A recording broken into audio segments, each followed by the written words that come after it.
And then the floor. So the floor is the key to heating and cooling the house, and is the third leg of the energy efficient shell. You know, the shell is the bottom, the sides, and the top. There's 2 inches of foam under this. This is 2. Is that what's sticking up there along the side? Along the side is this stuff. It's polyurethane foam, 1 inch. It's an R7 that goes against the concrete stem, and then there's 2 inches on the bottom. That's about an R10. So I isolated it, and then there's 5 inches of concrete that gets poured on top of this. So that way. yes, Oh.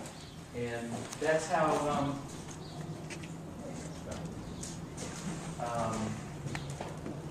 radiant floor heating works. You put the tubing in the cement, and then the hot water runs through the tubing, and it warms the cement, and the heat just kind of rises naturally. Where are the collectors for the hot water?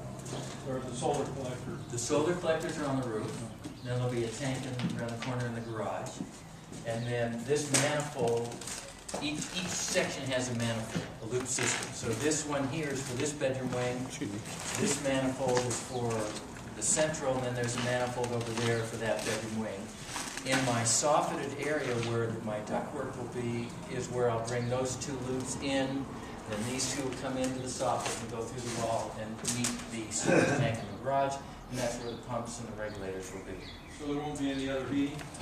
Not initially. No, heating, no. There won't be any need for any heating. That's radiant floor heating's been done for 40, 50 years. It's like, that's the way to do it in cold part of the country.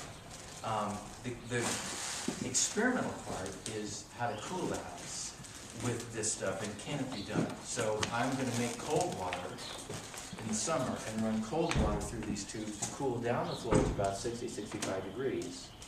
And then in the moderate season, the spring and the fall, I'll use the ceiling fans to mix up the air, and ceiling fans make us feel cool, and it's going to circulate that cool air.